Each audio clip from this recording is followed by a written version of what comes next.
Picture this, mate. It's 3 a.m. You're lying awake in your rental, staring at the ceiling fan, spinning wobbly circles in the dark. The house is quiet, but your brain is screaming. It's racing through a highlights reel of every single financial disaster that could strike tomorrow. Your ute is making that weird clunking noise again. Probably the transmission. Your laptop is overheating, just opening a PDF. There's talk of redundancies at work. Or maybe your landlord just sent that friendly email suggesting a $50 a week rent hike starting next month. Sound familiar? It's the Aussie Battler anxiety loop. We've all been there.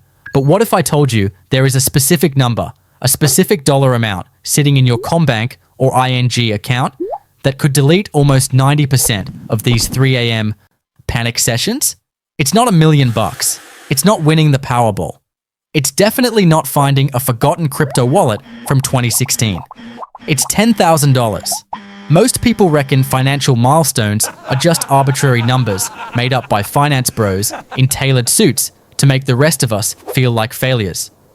But here's the thing, there is actual psychology and some hard maths behind why this specific number, $10,000 Australian, creates a fundamental shift in your reality. The first real game changer isn't 100 grand, it's that first 10. G'day, I'm Lachie. I spend way too much time obsessing over money, human behavior, and why some blokes seem to cruise through life while others are constantly stressing about tapping their card at Woolies. If you've ever wondered what it actually feels like to have that safety net, and more importantly, how it rewires your brain to make better decisions, make sure you smash that subscribe button. Give this video a thumbs up if you want to stop just surviving and start actually living. Before we dive into why 10 grand is the magic number, let's paint a picture of life without it. We need to be honest about what living paycheck to paycheck actually feels like in Australia right now. You know that sinking feeling in your gut when you're at the checkout at Coles? You're mentally calculating the cart. Can you afford the proper Tim Tams? Or are we sticking to the generic home brand chocolate biscuits that taste like sweetened cardboard?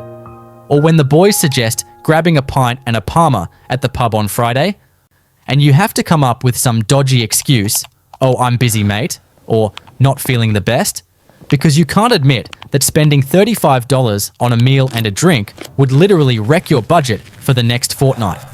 This is the reality for millions of Aussies. We're talking about people earning decent wages too. Tradies, nurses, teachers who are walking a financial tightrope. Every decision is a defensive maneuver. Every unexpected bill feels like a personal attack. You're constantly playing goalkeeper against life, just trying to stop the ball from hitting the net. When you have zero savings, risk isn't just risk, it's danger. Taking a new job, moving interstate from Melbourne to Brizzy, or even planning a weekend away down the coast becomes a massive source of cortisol. You know that one wrong move, one delayed pay cycle, and you're in strife. You're relying on Afterpay for groceries. You're praying the rego doesn't come at the same time as the electricity bill. But here's where it gets interesting. There is a massive psychological phenomenon that kicks in the moment you cross that $10,000 threshold. And it's got nothing to do with buying flash gear. In fact, most people who hit this milestone don't suddenly run out and buy a jet ski. They don't change their spending habits much at all. The transformation is internal. It's subtle, but it's powerful. The first thing that changes is your relationship with your boss, or your clients, or just your work in general. When you've got $0 behind you, you have to take whatever rubbish is thrown your way. Unpaid overtime?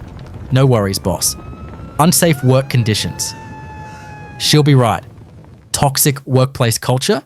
You suck it up because you need that deposit to hit your account on Thursday. But when you've got $10,000 sitting there, suddenly you have what I like to call mini FU money. You're not going to flip a table and quit tomorrow to become a professional surfer, but you carry yourself differently. You might finally have the confidence to ask for that pay rise you've been putting off for 6 months. You might be willing to invest in a TAFE course or a certification that boosts your earning potential. The safety net doesn't make you reckless, mate. It gives you permission to look up from your feet and scan the horizon. You stop thinking about surviving the week and start thinking about designing the year. Neuroscientists have actually studied this. Financial security, even at this basic level, reduces cortisol, the body's primary stress hormone. High cortisol destroys your sleep, your digestion, and your ability to focus. So reaching $10,000 doesn't just help your wallet. It literally changes your blood chemistry. You're physically healthier because you're not in fight or flight mode every time the postman drops a letter in the mailbox. Think about the last time you had a car issue. Let's say the engine light pops on in the Commodore. If you're broke, that little orange light is a catastrophe. It's a countdown timer to disaster. You're immediately stressing. Do I put it on the credit card? Do I ask the old man for a loan? Do I just drive it until it explodes? But with $10,000 in the bank, that same light is just a hassle. It's annoying, sure. You'll have to drop it off at the mechanic, maybe catch the bus for a day. You might be out $1,000, but you're not panicked. You simply transfer the money, get it fixed, and move on. This shift from panic to inconvenience is huge. It creates ripple effects. When you're not burning mental energy worrying about how to pay for a new tire, you can use that energy for better things. You sleep better. You're more productive on site or in the office. You're more patient with your partner and your mates. Financial stress makes us the worst versions of ourselves. It makes us short-tempered, reactive, and closed-minded. Removing that stress unlocks the bandwidth you need to actually solve your problems, rather than just worrying about them. Now, there's something most people get wrong about this 10K. They call it an emergency fund. And sure, that's technically what it is, but the true value isn't spending it on emergencies. The value comes from knowing it's there. It's the sleep at night fund. Most people who hustle to save their first $10,000 rarely touch it. Why?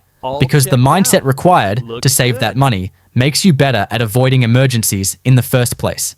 You maintain your car better so it doesn't break down. You look after your teeth so you don't need that massive dental root canal. You're proactive. And instead of spending it on disasters, you start seeing it as opportunity capital. This is a concept that the rich understand instinctively, but the rest of us have to learn. Money buys options. Maybe a mate mentions a business idea. Or there's a dip in the share market you want to take advantage of. Without savings, you're on the sidelines. You're watching the game. With 10K, you're on the field. You can participate.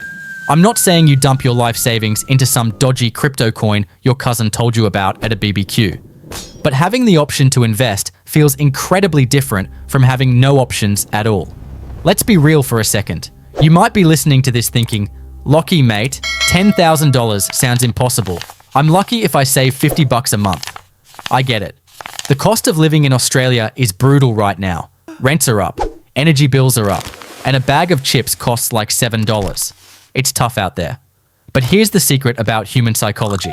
The hardest part isn't the maths, it's the identity. Most people treat saving like a crash diet. They go hard for a month. No coffees, no pub, eating beans on toast, and they save $1,000. But they're miserable. So eventually, they crack, blow it all on a weekend bender or a holiday to Bali, and they're back to square one. The people who reach 10K don't treat it like a sacrifice. They treat it like a character upgrade. They stop seeing themselves as someone who is trying to save and start seeing themselves as a saver. It sounds like self-help woo-woo, but it's real. When you identify as a saver, you start spotting inefficiencies everywhere. You realize you're paying for 3 streaming services you never watch. You realize buying lunch at the cafe every day is costing you $3,000 a year. You start finding it satisfying to cook a steak at home rather than paying $45 for it at a restaurant. And the beautiful thing, it gets easier. Saving the first $1,000 is an absolute slog. It's like pushing a car uphill. It requires willpower and grit, but the second 1,000 is easier. You've got the habits. By the time you're at $5,000 or $6,000, it's almost automatic. You're not fighting yourself anymore. You're just executing the plan. Let's look at the numbers. Why $10,000 specifically? Why not $5,000? Well, $5,000 is good, but in Australia, a couple of bad things can wipe that out instantly. A major car transmission failure? That's $4,000. A bond for a new rental property plus moving costs? Easy $4,000. But $10,000, that covers the vast majority of life happens events. Car blows up? Covered. Need urgent medical or dental work not fully covered by Medicare? Covered. Lose your job? That's 2 to 4 months of lean living expenses for a single person. 10 grand makes you effectively immune to the cycle of debt. See, what keeps people poor isn't usually one massive event. It's the death by 1,000 cuts. It's putting a $500 repair on a credit card at 20% interest, then paying the minimum, then adding a vet bill. Then interest piles up. When you have cash, you pay 0 interest. You solve the problem today and it stays solved. You stop paying the poor tax. Perhaps the most significant change is how you view money itself. When you're broke, money feels scarce. It feels like sand slipping through your fingers. Every dollar you spend is gone forever. This creates a scarcity mindset where you're afraid to spend on anything, even things that would help you. You might skip a networking event because the ticket is $50. You might refuse to pay for a better internet connection even though it would help you work from home more efficiently. But when you have that 10K foundation, you start understanding that money is a tool. You become willing to spend money to make money. I've seen this happen heaps of times. A bloke with no savings will drive across town to save 2 cents a litre on petrol, wasting 45 minutes of his time. A bloke with savings knows his time is worth more than that.